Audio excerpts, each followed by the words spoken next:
드린 거라니까요. 김지선 씨 네. 이 중에서 뭐 하나라도 해본 게 있어요?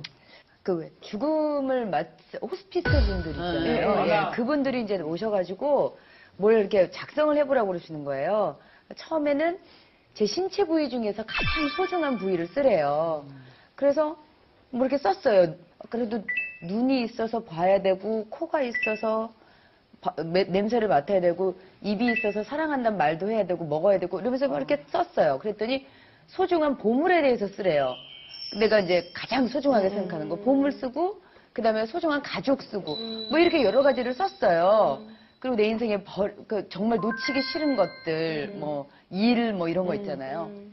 근데 갑자기 호스피스 분이 자, 당신이 지금 병원에 입원을 했는데 당신에게 지금 안 좋은 병이 생겼습니다.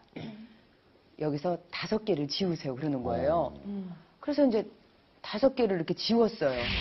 5개를 지웠는데 자, 다음 날 됐더니 당신의 상태가 아주 안 좋습니다. 또 지우세요. 2개를 지우세요. 이러는 거예요. 근데 정말 눈물이 나? 점점 이렇게 지워갔는데 다른 건 다 지우겠어요.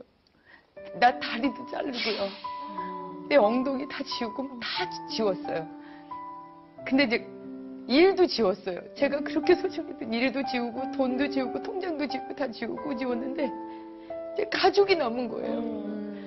애들을 쭉 써놓고 남편을 맨 위에다 써놨는데 엄마 아버지는 거기 들어가지도 않았어.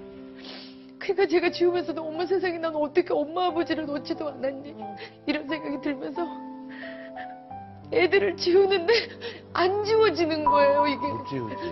못 지우겠는 거예요. 그래서 눈물이 막 나면서 내가 이 일을 왜 하고 있는지, 내가 왜 이렇게 바둥바둥 사는지,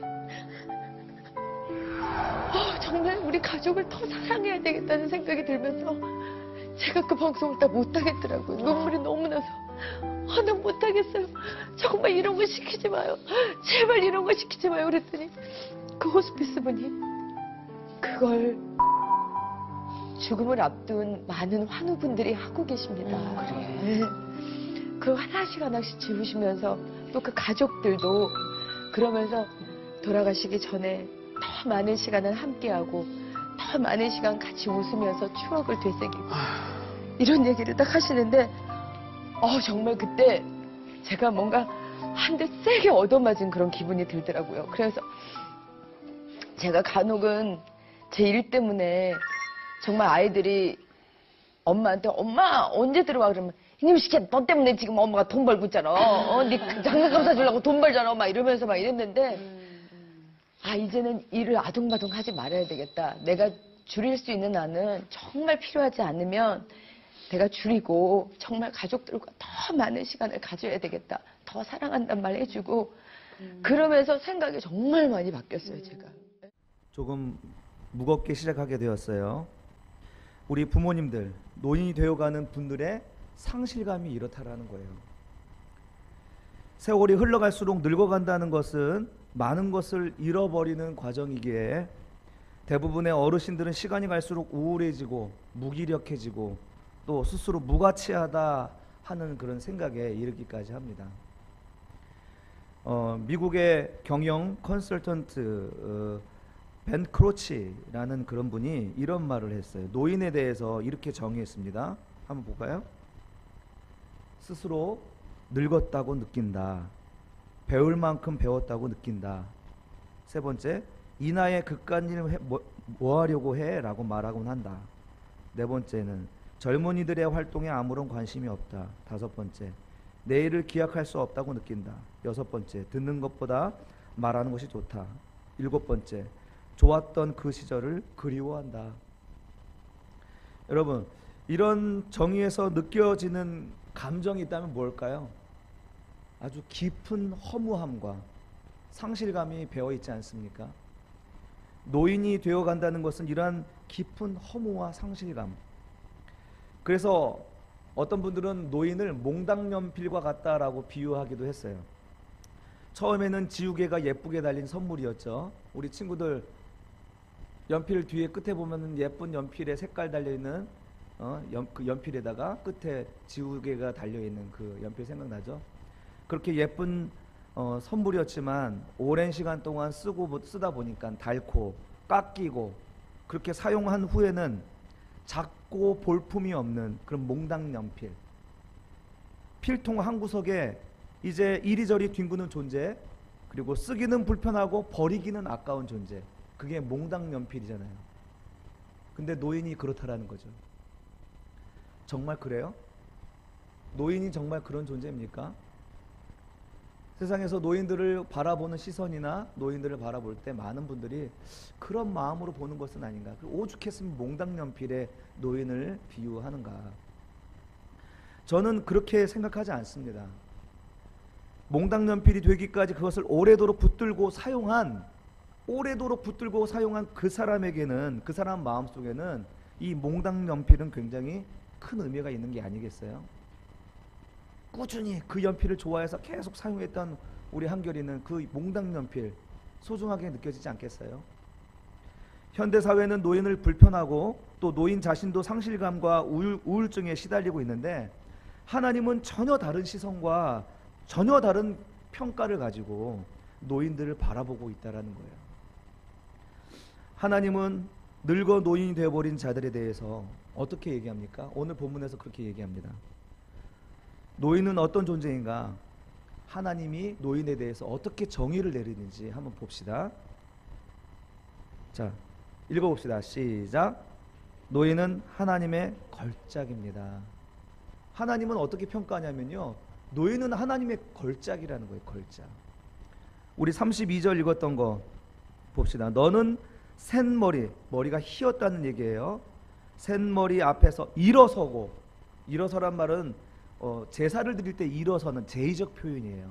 어른들 공경한 표현도 있지만 제의적 표현이란 것은 공경, 경외의 심이 담겨 있거든요. 일어서고, 어른들 앞에서 일어서고 노인의 얼굴을 공경하며 내 하나님을 경외하라.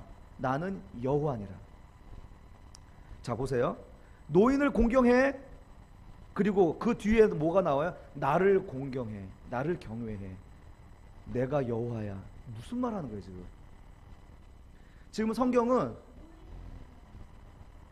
그러니까 지금 성경은 같은 말을 이렇게 반복하면서 동격을 이루는 거예요. 자, 노인을 공경해, 나를 경외해. 이건 뭐냐면 하나님이 노인과 지금 같은 선상에서 지금 이야기하시는 거예요. 무슨 말인지 알아요? 노인을 공경하듯이 나를 공경하고, 나를 공경하듯이 노인을 공경하라는 거예요.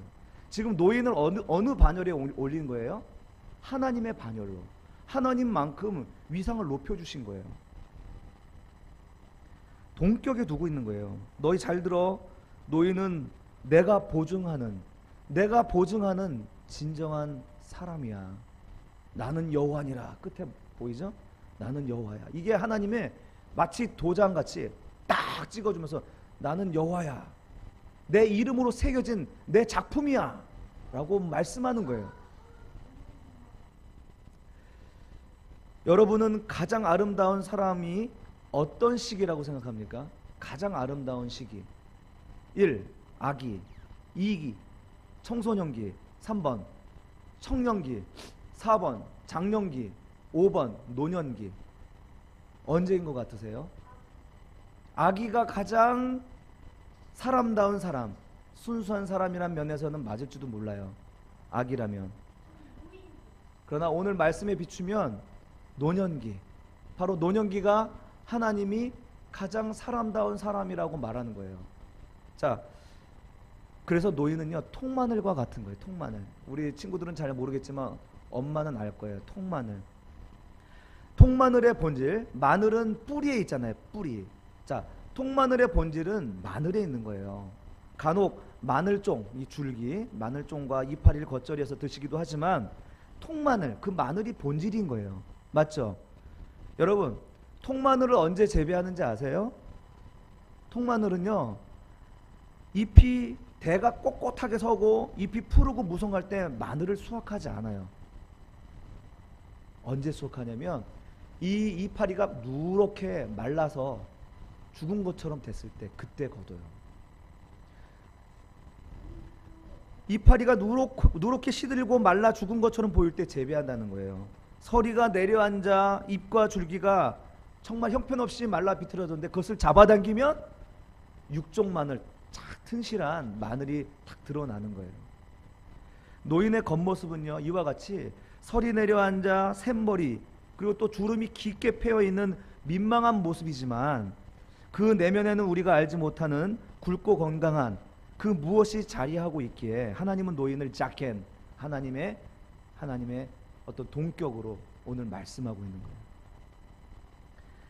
여러분, 노인을 그렇게 이야기할 수 있는 이유가 뭔지 아세요? 바로 세월입니다. 세월, 지나간 세월들, 하나님이 가르치시는 그 시청각 교재가 바로 세월이에요. 노인의 센 머리와 그리고 주름진 얼굴은 하나님이 그를 친히 가르쳐 주셨다는 중요한 증거예요. 그를 여기까지 인도해 주셨다는 하나님의 보증서와 같은 거예요. 이 샘머리와 이 주름진 얼굴은. 그래서 너는 샘머리 앞에서 일어서라, 그리고 노인의 얼굴을 공경하라 라고 말하는 겁니다. 하나님은 그의 인생에 있어서 선생이 되어주시고 목자가 되어주셨으며 인생의 길목길목마다 교훈을 주셨으므로 노인은 지혜의 상징이라고 하는 것입니다.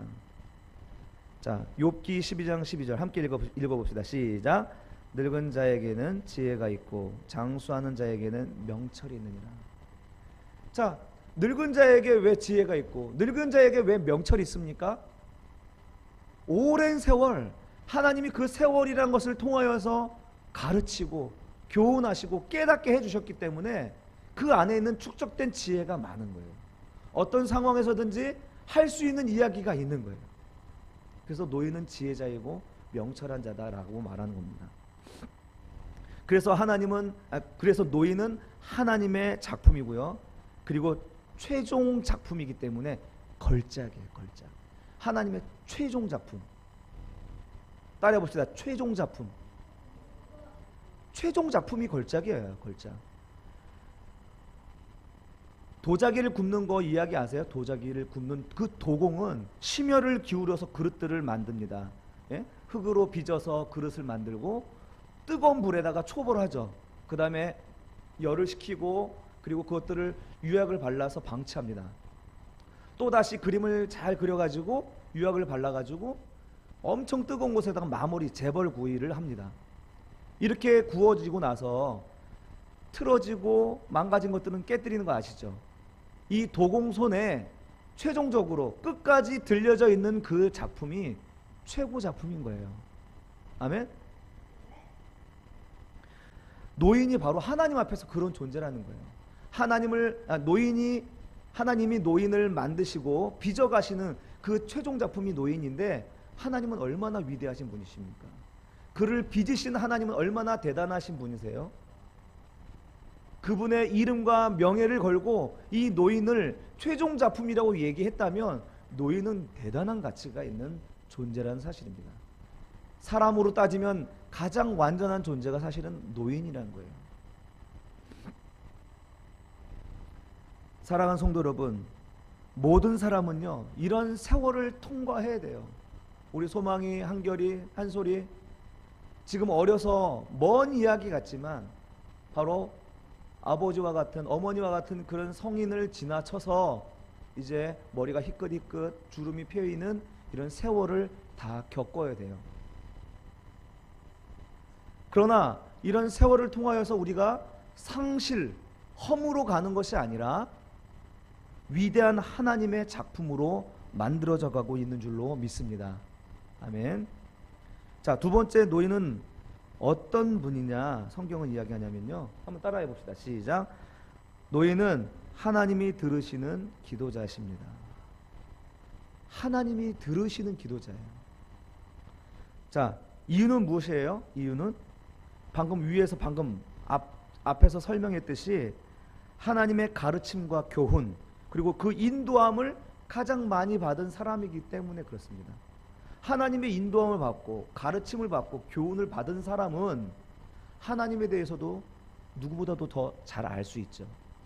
하나님에 대해서 더 알 수 있는 자가 노인이란 겁니다.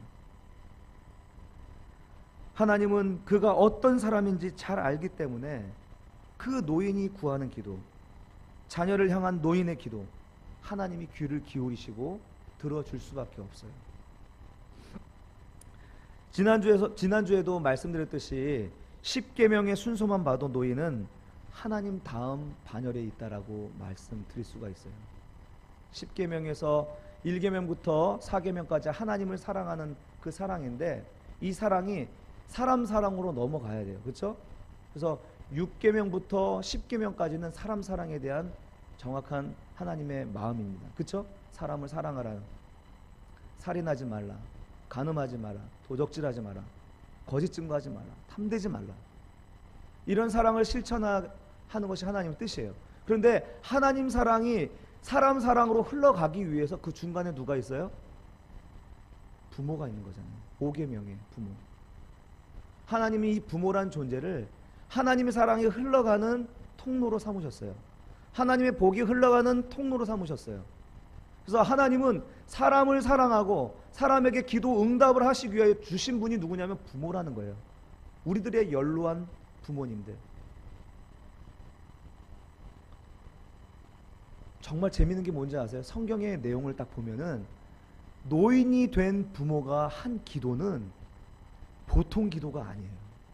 성경에 노인이 되어서 자녀들을 위해 축복한 그 기도는 그 자녀의 인생이 되어요.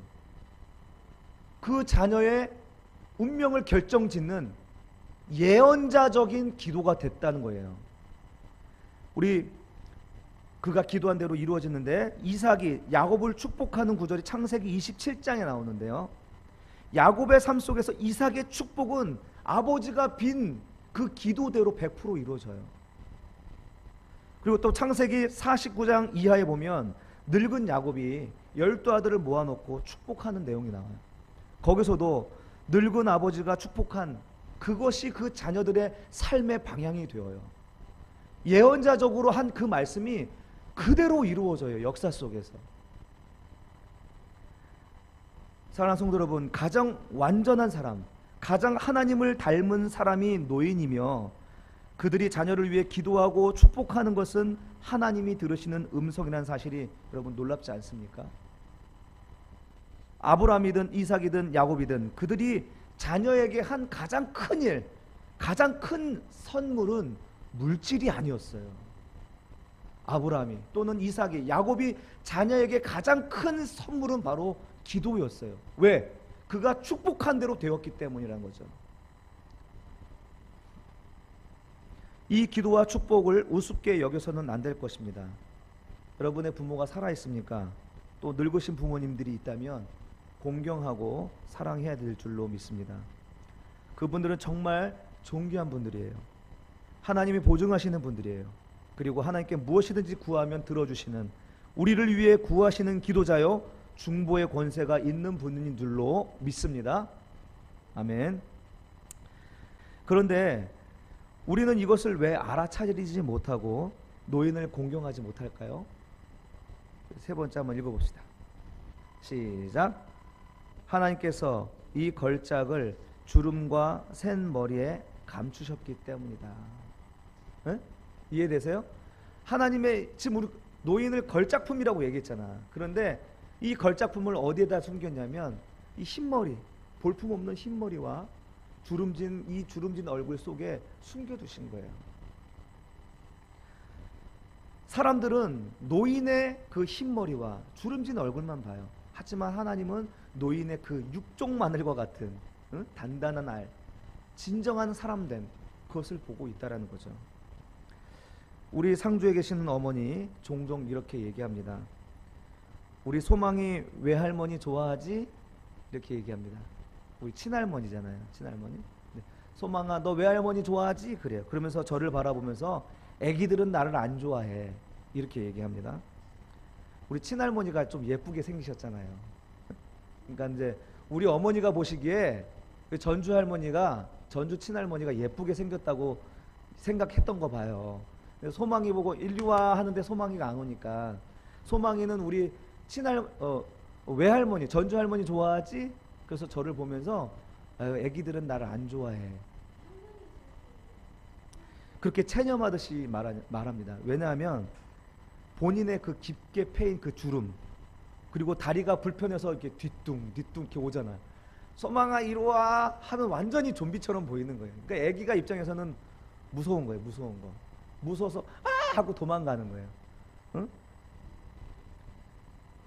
뭐 소망이만 그런 게 아니에요. 사실은 소망이만 그런 게 아니고 우리도 노인들을 바라볼 때, 우리 주변에 있는 노인들을 바라볼 때 그런 마음으로, 아, 좀 불편한 눈으로 바라볼 때가 많다라는 거예요. 그러나 우리가 기억해야 될 것, 오늘 이 말씀을 생각해야 돼요. 노인은 하나님의 걸작이에요. 그리고 그렇기 때문에 하나님의 그의 기도를 잘 들어주신다는 것. 하나님이 가장 아끼는 존재가 바로 노인이란 것, 우리 새롭게 깨달았으면 좋겠어요. 왜 이렇게 센 머리와 주름 속에 하나님을 숨겨두셨을까? 정말 인간 됨됨이 늙을수록 더 아름답게 하나님께서 만드셨으면 안 됐을까라는 생각을 하게 돼요. 왜 그러셨을까? 그게 진짜면, 그게 보화 같은, 보물과 같은 귀중한 거고 가치 있는 것이라면 더 아름다운 포장도로 감싸면 좋지 않겠어요? 하나님은, 이거는 저의 생각이에요, 더 복이, 이 축복이 더 복되게 하시기 위한 것이 아니었을까 생각을 해요. 너무 흔하면 복이 안 되잖아요. 희소성이 없잖아요. 그렇죠? 육신적인 생각으로 노인을 대하는 것은 일반적인 사람들의 태도예요. 아우, 복이 흉해. 아, 빨리들 가시지 그냥. 이렇게 하는 일반적인 어떤 태도들. 그러나 부모님이, 우리 노인이 귀중한 줄 알고 바라볼 줄 아는 그런 눈을 가진 사람은 경외심을 가지고 존경하고 자리에 일어서며 그를 높여드릴 수 있는 마음을 가진 것. 흔치 않겠죠? 흔하지 않은 거 알죠? 그래서 하나님은 그렇게 하는 자에게 더 큰 축복을 주시려고 하나님이 이렇게 희소성을 만든 것은 아닌가, 이런 생각을 하게 됩니다. 여러분, 듀리안이라고 아세요? 듀리안? 과일의 황제라고 불리는 듀리안이라고 있어요. 예, 들어봤죠? 예, 정글의 법칙에 나왔죠. 그 모습은 괴기스럽기까지 합니다. 자, 이렇게 생겼죠? 이제 생긴 것도 참 흉측하게 생겼어요. 그런데 이제 칼로 딱 쪼갰을 때 냄새는 어떻게 해요? 달콤해요? 냄새? 솔직하게 얘기하면은 똥구린내가 나요. 똥구린내. 먹을 때도 향이 이렇게 올라오죠. 그런데 이 두리안의 전설이 있어요. 신들이 가장 좋아하고 맛있어하는 그런 과일인데 이것을 감추어두고 자기만 먹으려고 이렇게 흉측한 모양과 똥구린내 나는 향으로 가려버린 거예요. 그런데 이거는 신들의 과일이고 과일 중에 황제라고 불리는 듀리안이죠. 정말 맛있어요. 저는 지금도 먹고 싶어요. 처음에 먹을 땐 적응이 안 되지만 먹다 보면 이게 적응이 되어서 또 생각나고 그래요. 그 정도로 맛있고 과일 중에 황제라 불릴 만한 과일이 듀리안입니다. 하나님은 왜 이 맛있는 과일을 흉측하고 구린내 나는 지옥의 모습으로 이렇게 꼭꼭 싸매 두셨습니까? 소중하니까, 가장 아끼는 거니까, 남에게 빼앗기기 싫으니까. 저는 이 말씀, 이 이야기를 보면서 하나님이 왜 노인의 그 깊이 패인 주름과 그 센 머리 사이에다가 참 사람을 숨겨 두셨을까라는 거에 대한 답을 얻었어요. 하나님이 정말 사랑하고 하나님이 소중히 측은히 여기는 존재가 바로 노인이라는 거예요. 사랑하는 성도 여러분, 하나님은 사람을 창조하시고 그냥 두시는 것이 아니라 그 사람을 온전하게 인도해 주시는 분입니다. 노인은 그래서 하나님 앞에서 가장 온전한 모습인 사람이에요. 하나님의 최종 작품이 바로 노인이에요. 그래서 걸작인 겁니다. 외형만 보지 마시기 바랍니다. 하나님은 그가 구하는 기도를 기뻐하시며 그것을 온전히 이루어 주시는 분인 줄로 믿습니다. 사랑하는 성도 여러분, 하나님은 노인을 무능하고 가난하고 짐이 되어가는 존재가 아닌 가장 원숙한 사람으로, 가장 완전한 사람으로 보고 계십니다. 주름과 센 머리만 보지 마시고 그 안에 숨겨두신 보물을 볼 줄 아는 저와 여러분이 되시기를 주님의 이름으로 축원합니다. 오늘은 어버이 주일입니다. 노인이라는 타이틀만 들어도 우울해지는 그런 연세 드신 우리 부모님들, 오늘 이 말씀을 통해서 하나님 앞에서 자존감을 회복할 수 있기를 주님의 이름으로 축원합니다. 어머니, 아버지, 당신은 하나님의 걸작입니다. 하나님께 구하는 대로 주시는 축복의 도구십니다.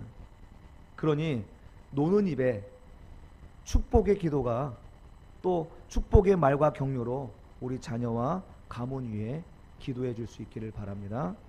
또한 자녀들은 연로해지신 부모님과 주변 어르신들을 외형만 보지 말고, 외형만 보면서 머리가 쉬고 주름이 지고 뒤뚱거리면서 흉측하다고 생각하며 도망가지 말고 그 보물을 그냥 지나치지 말고 오늘 하나님의 말씀처럼 어르신들을 공경하고 그분들 앞에 벌떡 일어서서 존경을 표하고 깊이 패인 주름을 존경의 눈으로 바라보면서 그들의 삶을 존중하고 인정하고 공경할 수 있는 저와 여러분이 되시기를 주님의 이름으로 축원합니다.